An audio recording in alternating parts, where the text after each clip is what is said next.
السلام علیکم ورحمۃ اللہ وبرکاتہ۔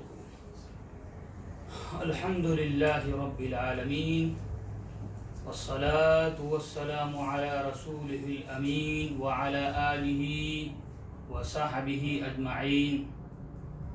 اعوذ باللہ من الشیطان الرجیم، بسم اللہ الرحمن الرحیم۔ رب ابن لی عندک بیتا فی الجنہ ونجنی من فرعون وعملہ ونجنی من القوم الظالمین۔ ناظرین و سامعین حضرات، آج کے درس کا موضوع ہے جنت کے محل کس کے لیے۔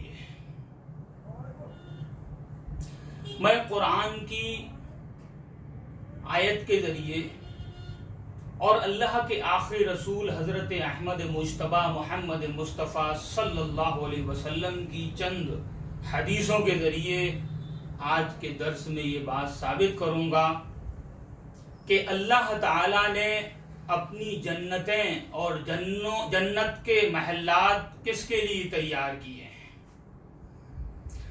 سب سے پہلے اللہ کے نبی حضرت محمد مصطفیٰ صلی اللہ علیہ وسلم کی یہ حدیث سنیے۔ جناب محمد رسول اللہ صلی اللہ علیہ وسلم نے ارشاد فرمایا کہ من بنا للہ مسجدا بنى اللہ لہ بیتا فی الجنہ۔ جس نے اللہ کے لیے مسجد تعمیر کی، جس نے اللہ کی رضا کے لیے مسجد کی تعمیر میں کچھ بھی تعاون کیا، جس نے اللہ کی رضا کے لیے مسجد کو آباد کیا، جس نے اللہ کی رضا کے لیے مسجد میں کوئی بھی کام کیا، مسجد کی دیکھ ریکھ کی، مسجد میں پانی کا انتظام کیا، مسجد میں کوئی بھی کام کر دیا، اللہ رب العالمین اس کے لیے جنت میں گھر بنا دیتا ہے، محل بنا دیتا ہے۔ آپ کو یاد ہوگا کہ حضرت عثمان بن عفان رضی اللہ تعالی عنہ مسلمانوں کے تیسرے خلیفہ، جب بلوائیوں نے ان کو ان کے گھر میں قید کر دیا، ان کے گھر کا محاصرہ کر دیا، گھیراؤ کر دیا، ان کے اوپر کھانا پینا بند کر دیا، ان کو مسجد میں جانے سے روک دیا، تو وہ اپنی چھت پر چڑھے اور بلوائیوں سے مخاطب ہو کے کہا، من یشتری ہذہ البقعہ فیزیدھا فی المسجد۔ تم کو معلوم ہے مجھ کو مسجد میں جانے سے روکتے ہو، مسجد میں جانے سے میرے اوپر پابندی لگا دی ہے، تم کو خبر نہیں کہ مسجد کے بازو میں جو خالی جگہ پڑی تھی، اور اللہ کے نبی صلی اللہ علیہ وسلم نے فرمایا تھا کہ جو شخص اس جگہ کو خرید کر مسجد میں شامل کر دے گا تو اللہ رب العالمین اس کو جنت میں جگہ عطا فرمائے گا، جنت میں اس کے لیے گھر بنا دے گا۔ میں نے یہ جگہ خرید کر اللہ کے نبی صلی اللہ علیہ وسلم کو دی تھی اور آپ نے اس کو مسجد میں شامل کیا تھا، مجھ کو مسجد میں جانے سے روکتے ہو، پابندی لگاتے ہو۔ تو مسجد تعمیر کرنا، مسجد کے لیے جگہ دینا، مسجد کے لیے تعاون کرنا، یہ جنت میں محل بنانے جیسا ہے، جیسا کہ اللہ کے نبی صلی اللہ علیہ وسلم فرماتے ہیں کہ من بنا للہ مسجدا فقد بنى اللہ لہ بیتا فی الجنہ۔ جس نے اللہ کا گھر بنایا اس کے لیے اللہ جنت میں محل بنا دیتا ہے۔ دوسری بات، ہم جب نماز کے لیے کھڑے ہوتے ہیں، سب بناتے ہیں، اپنے پیروں کو ملا کے کھڑے ہوتے ہیں، درمیان میں خالی جگہ کو پر کرتے ہیں، اس کا کیا ثواب ہے، اس کا کیا اجر ہے؟ اس کے بارے میں بھی جناب محمد رسول اللہ صلی اللہ علیہ وسلم کا ارشاد کہ من سد فرجتن فقط بن اللہ لہ الجنہ، جس نے صف کے اندر درمیان میں جو خالی جگہ ہوتی ہے دو آدمیوں کے بیچ میں، اس کو پر کر دیا، اس کو بھر دیا، خالی جگہ کو ختم کر دیا، مل کے کھڑا ہو گیا، پیر سے پیر ملائے، کندھے سے کندھے ملائے، تو اللہ کے نبی فرماتے ہیں فقط بن اللہ لہ الجنہ، اللہ رب العالمین اس کے لیے جنت میں گھر بنا دیتا ہے۔ تو صف کو سیدھا کرنا، صف کے درمیان خالی جگہ کو پر کرنا، یہ بھی بڑی فضیلت کا کام ہے، یہ بھی جنت کے اندر محل بنانے جیسا ہے۔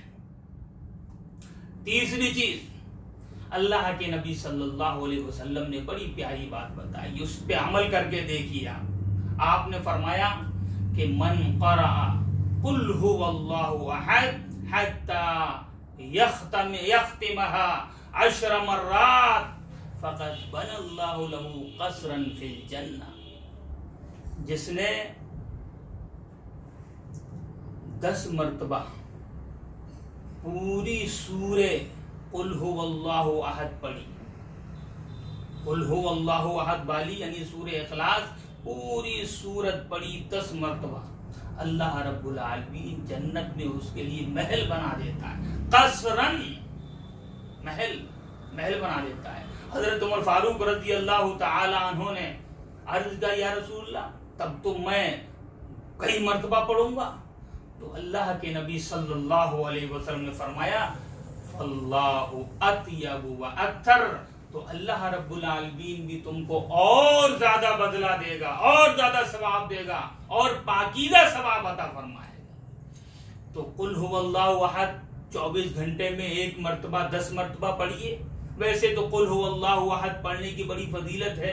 اللہ کے نبی صلی اللہ علیہ وسلم نے ایک دن صحابہ سے پوچھا کہ تم میں سے کون ہے جو اس بات سے عاجز رہ جائے، اس بات سے کمزور رہ جائے کہ وہ پورا قرآن پڑھ کے نہ سو سکے؟ صحابہ نے کہا یا رسول اللہ کیا مطلب؟ ہم میں سے ہر شخص چاہے گا کہ سونے سے پہلے پورا قرآن پڑھ کے سوئے؟ تو اللہ کے نبی صلی اللہ علیہ وسلم نے فرمایا کہ تم سونے سے پہلے 3 مرتبہ سورہ اخلاص پڑھ کے سویا کرو۔ قل هو اللہ احد والی سورت پوری 3 مرتبہ، جس نے 3 مرتبہ سونے سے پہلے یہ سورت پڑھی اس نے پورا قرآن پڑھ لیا۔ اتنا معمولی سا عمل ہے، اتنا آسانی سا عمل ہے یہ، لیکن اس پر لوگ عمل نہیں کرتے ہیں۔ کیوں؟ سستی ہے، کاہلی ہے، سستی اور کاہلی ہے، اور نیکیاں کمانے سے پیچھے ہٹنا ہے، ورنہ اس سے زیادہ آسان عمل کوئی نہیں ہو سکتا، اور آسان کے ہونے کے ساتھ ساتھ نیکی زیادہ، ثواب زیادہ، نیکی زیادہ، ثواب زیادہ۔ تو اس پہ عمل کیجئے، 3 مرتبہ قل هو اللہ احد والی سورت پڑھ کے سوئیے، اور دن رات میں کسی وقت 10 مرتبہ پڑھ لیجئے، اپنے لیے جنت میں گھر اور محل بنا لیجئے۔ چوتھی چیز، اللہ کے نبی جناب محمد رسول اللہ صلی اللہ علیہ وسلم نے ارشاد فرمایا کہ انا زعیم ببیت فی وسط الجنہ لمن ترک الکذب وان کان مادحا، جس شخص نے جھوٹ بولنا چھوڑ دیا مذاق میں ہی صحیح، میں جنت کے درمیانی حصے میں ایک گھر دلوانے کا ذمہ دار،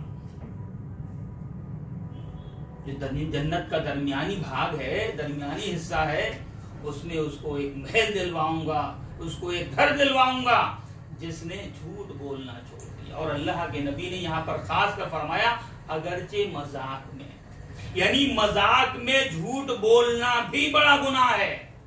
کئی مرتبہ اس پہ بیان کیا ہے۔ عام طور پہ لوگ مذاق میں جھوٹ بولتے ہیں۔ یہ کامیڈی کیا ہوتی ہے؟ کامیڈی بھی تو یہی ہے نا، مذاق میں جھوٹ بولنا ہوتا ہے۔ مذاق میں جھوٹ بولنے کے پروگرام ہوتے ہیں، شو ہوتے ہیں، اور ہم اور آپ بھی بیٹھ کر دل بہلانے کے لیے، لوگوں کو خوش کرنے کے لیے، لوگوں کو ہنسانے کے لیے جھوٹی باتیں بول دیتے ہیں، کسی کی بھی جھوٹی بات بول دیتے ہیں، سب ہنس جاتے ہیں. یہ گناہ ہے، گناہ کبیرہ ہے. اللہ کے نبی صلی اللہ علیہ وسلم کی وہ حدیث، وہ واقعہ تو آپ نے سنا ہوگا اس عورت کے تعلق سے کہ آپ اس عورت کے گھر مہمان بنے تھے اور وہ عورت اپنے بچے کو بلا رہی تھی کہ بیٹا ادھر آ، میں تجھ کو کچھ دوں گی. تو اللہ کے نبی صلی اللہ علیہ وسلم نے بعد میں پوچھا تھا کہ تم کیا دینے والی تھی؟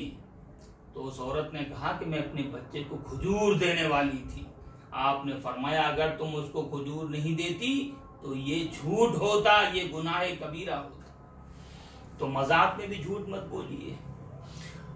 اخلاق اپنے اچھے بنائیے. اور جہاں پر اخلاق کی بات آتی ہے نا تو ہم اخلاق کو گھیر دیتے ہیں، اخلاق کی بات کو تنگ کر دیتے ہیں. اخلاق صرف یہی ہم سمجھتے ہیں کہ کسی سے اچھی طریقے سے بات کر لی جائے، کسی سے اچھی طریقے سے ملاقات کر لی جائے، ہنس کے ملاقات اور ہنس کے بات، بس یہی اخلاق ہے نا. پورا دین اخلاق ہے، پورا اسلام اخلاق ہے، پورے اسلام پہ عمل کرنا اخلاق ہے. وَإِنَّكَ لَعَلَىٰ خُلُقٍ عَظِيمٍ. اللہ تعالیٰ نے اپنے نبی کے بارے میں کیا فرمایا؟ اے میرے نبی آپ اخلاق کے بلند ترین مرتبے پر فائز ہیں. اللہ کے نبی صلی اللہ علیہ وسلم کی پوری حیات طیبہ، آپ کی پوری زندگی اخلاق ہے، خلق حسن ہے. تو جناب محمد رسول اللہ صلی اللہ علیہ وسلم نے ارشاد فرمایا کہ انا زعیم ببیت فی اعلی الجنہ.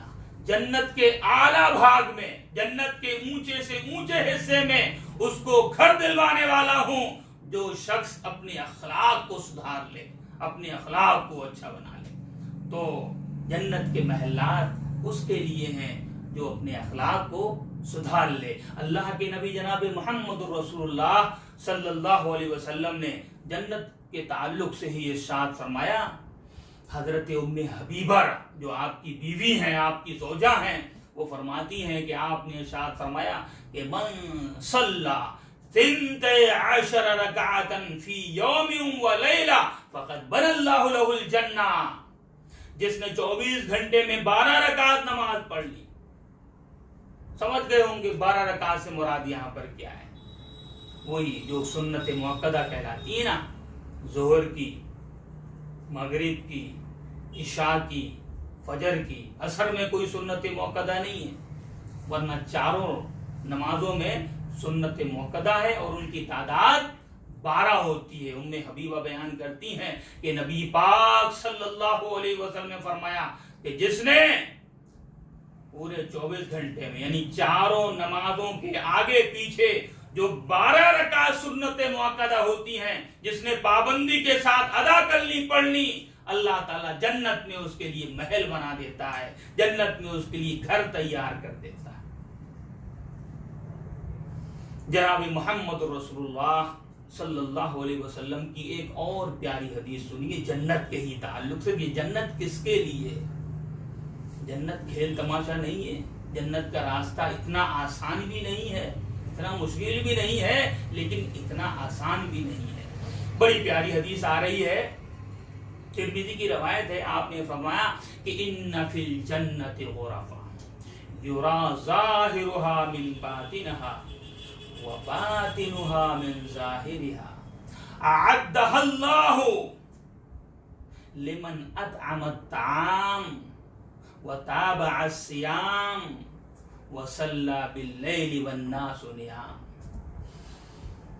جنت میں بالا خانے ہیں، جنت میں بڑے بہترین کمرے ہیں، روم ہیں، اور ایسے روم ہیں، ایسے کمرے ہیں، ایسے گھر ہیں جنت میں، ایسے محلات ہیں. یرا ظاہرها من باطنها، اندر سے باہر کا نظر آتا ہے اور باہر سے اندر کا نظر آتا ہے. کس ڈھنگ سے اللہ تعالیٰ نے وہ جنت تیار کی ہے، سوچئے کس انداز سے تیار کی، کتنی پیاری جنت اللہ رب العالمین نے تیار فرمائی ہے کہ اندر بیٹھو تو باہر کا نظارہ اور باہر رہو تو اندر کا سارا نظارہ. بڑی پیاری جنت اللہ نے کس کے لیے تیار کی ہے؟ اللہ کے نبی صلی اللہ علیہ وسلم اس حدیث شریف کے اندر خود اس کا جواب دے رہے ہیں. کس کے لیے تیار کی ہے؟ لمن اطعم الطعام، جس نے دوسروں کو کھانا کھلایا. بڑا وسیع مفہوم ہے کھانا کھلانے کا. میں کئی مرتبہ بولتا رہتا ہوں کہ کھانا کھلانے کا مفہوم صرف یہی نہیں ہے کہ آپ نے ایک دعوت نکی کر لی اور کھانا کھلا دیا. آپ کے گھر شادی ہے، ولیمہ ہے، آپ نے کھانا کھلا دیا. آج عید کا دن ہے، آپ نے کھانا کھلا دیا. یہ مفہوم نہیں ہے. صحابہ کرام کے یہاں صحابہ کے سماج اور معاشرے میں کھانا کھلانے کا مطلب یہ تھا کہ مہمان آ گیا، لے گئے گھر پہ پکڑ کے، اس کو جو بھی حاضر ہے وہ کھلا دیا. کوئی اسپیشل دعوت نہیں، اسپیشل کھانا نہیں، یہ مطلب نہیں تھا وہاں پر کھانا کھلانے کا.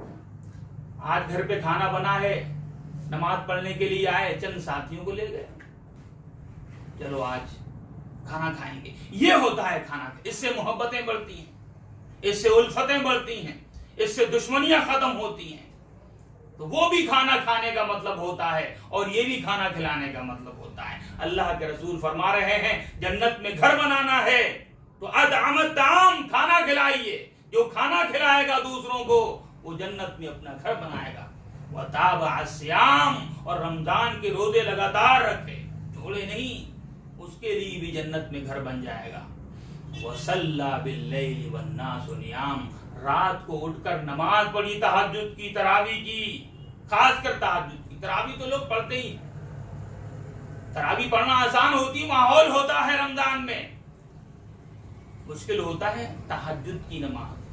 نیند قربان کر کے رات کو اٹھنا، وضو کرنا اور 2 4 6 8 رکعت نماز پڑھنا، یہ بڑی قربانی ہوتی ہے.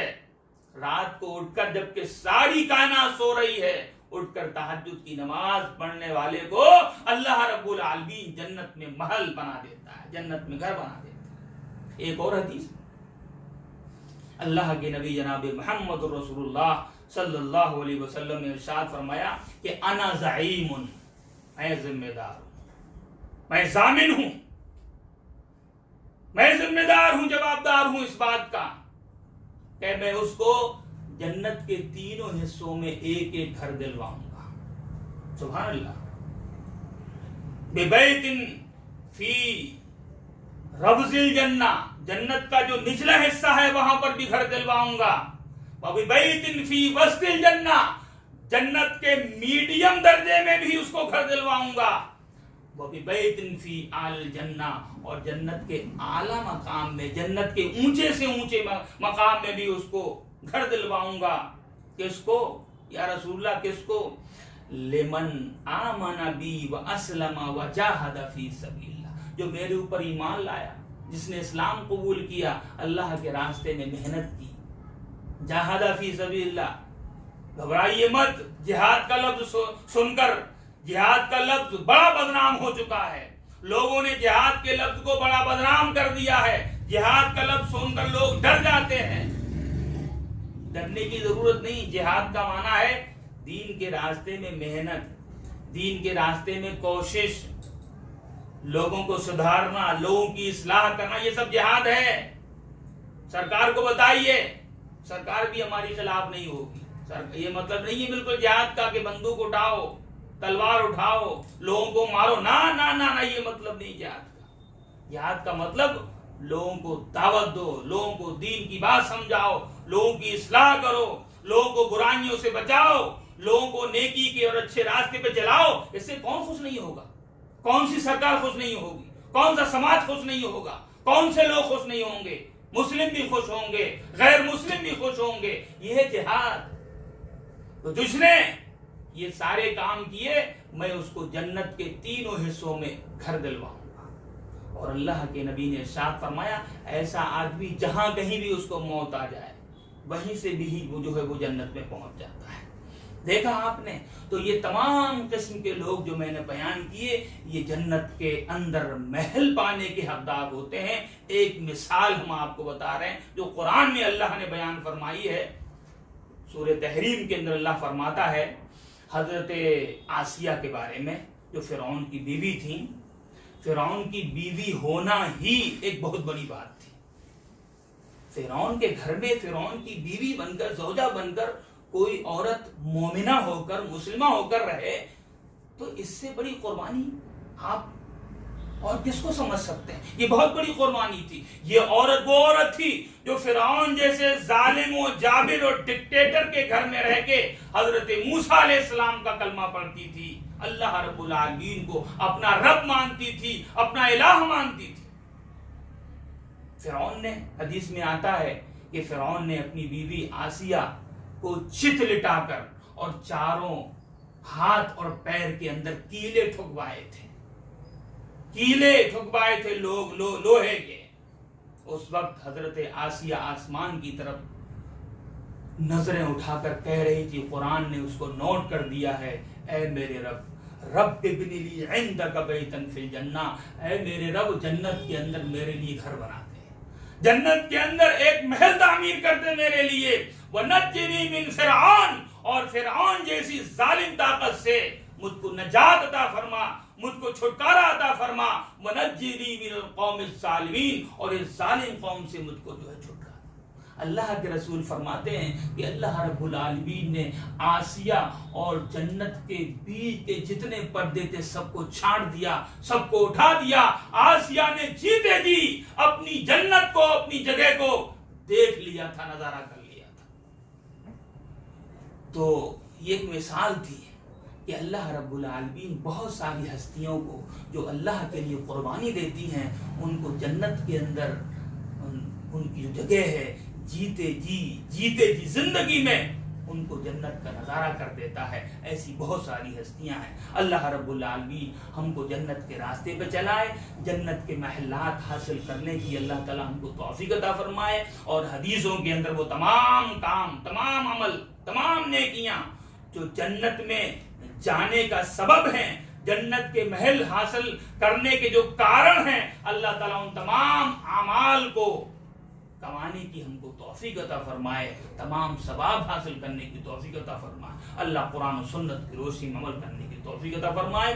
وما علینا الا البلاغ وآخر دعوانا ان الحمد للہ رب العالمین. السلام علیکم ورحمۃ اللہ وبرکاتہ.